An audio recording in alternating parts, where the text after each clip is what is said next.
Hi, and welcome to the first video in the Intro to Computer Science and Python course. In this video, we'd like to give you a general idea of what this course is all about.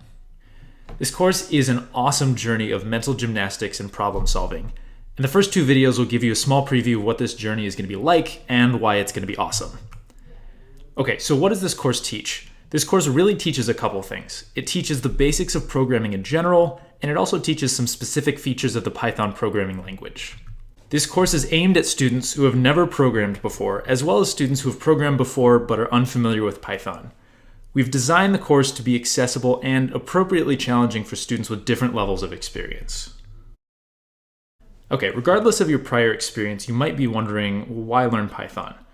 Reason number one is that Python is a very widely used programming language in industry. The Google search engine, YouTube, and CodeHS all use Python in some capacity. Python is also a very beginner-friendly language relative to other commonly used languages. Even though this course is entirely in Python, you'll still be able to use many of the skills that you develop in this course when you learn other languages.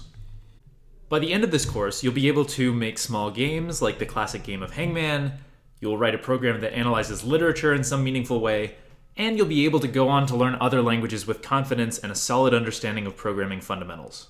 So welcome aboard. In the next video, we'll explore the concepts and projects in the course in more detail.